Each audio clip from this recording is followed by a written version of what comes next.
Hi everyone, my name is Dr. Chen. I'm one of the clinical fellow in cardiothoracic department in IJN. Today, I'm going to be presenting on the outcome of isolated CABG in women from the IJN perspective. I have no disclosure.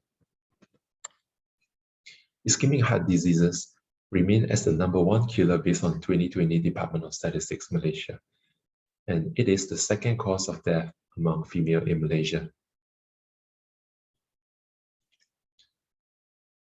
Women have different disease characteristics and a worse risk profile compared with men, and those with coronary artery disease have inferior outcomes compared with males, including higher short-term mortality rate following CABG. So below are the traditional and the emerging risk factors for women.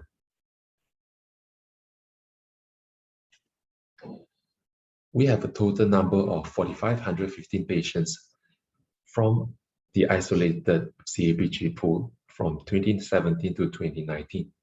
So out of this, 15% comprises of women, which is 697 patients. Many discrepancies still exist between studies, and it remains uncertain whether these differences in outcome are due to a different risk burden between men and women, or whether the female sex is an independent risk factor of a worse outcome and prognosis. Our aim today is to determine the outcomes of a CABG in women. Secondly, to determine whether a female gender is a predictor of mortality. And thirdly, to determine the predictors of mortality in women. This is a retrospective observational registry analysis from IJN database.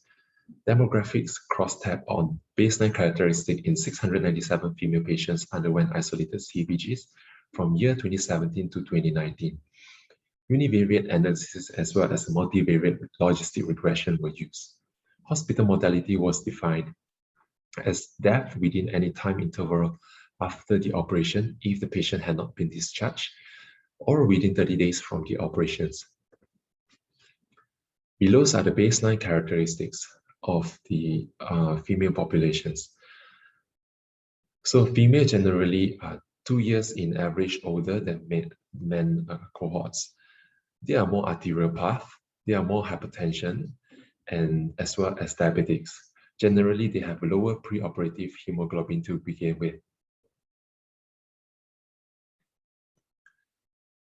Lima to LAD was underutilized in female population, and as well as a lower number of distals used in female population. Bypass time and cross-clamp time are not statistically significant in both populations.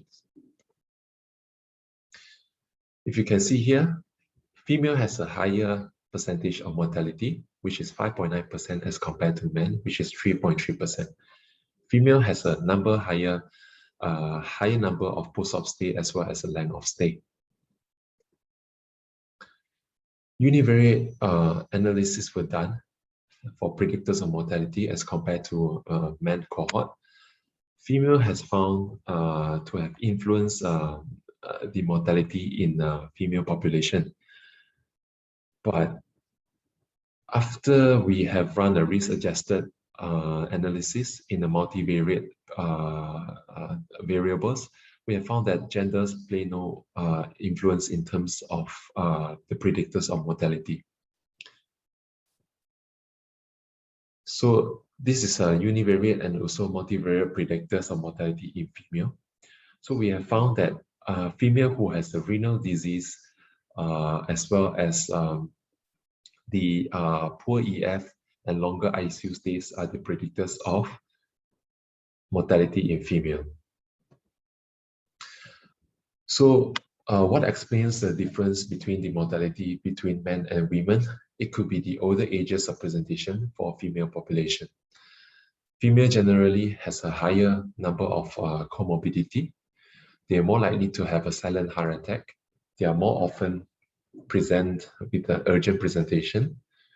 They have greater disabling symptoms, as well as they are less likely to undergo evaluation and receive revascularizations. These are the possible reasons which led to a worse outcome in the female population, which includes a delayed diagnosis with treatment conservatism as well as a referral bias, the lack of guidelines recommended care, as well as the emerging risk factor and the psychosocial health. Therefore, it is crucial to involve women in future clinical trials to optimize outcome in the future. So these are the list of STS practice guidelines for CABG in women. So whenever it is technically possible, at least one of the lima is used in every CABG procedure.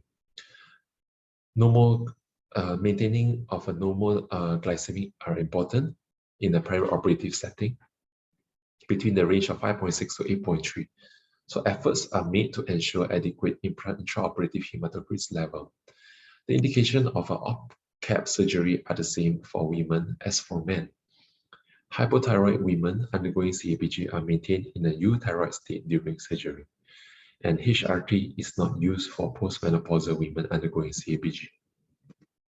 So in conclusion, women comprise only a minority of CABG patients, but operative mortality is found to be higher in women post-CABG. Risk-adjusted analysis found that gender itself does not correlate with higher mortality, but there are several predictors of mortality found in women. Those are the presence of renal disease, those with poor ejection fraction, and those with longer ICU stay. So the limitations of my study is, this is a retrospective study, comes from a single institution with a small sample size, and definitive answers regarding gender difference in the long-term outcome after CABG require a future pooling of studies comprising a larger number of women. So below are my references. Thank you.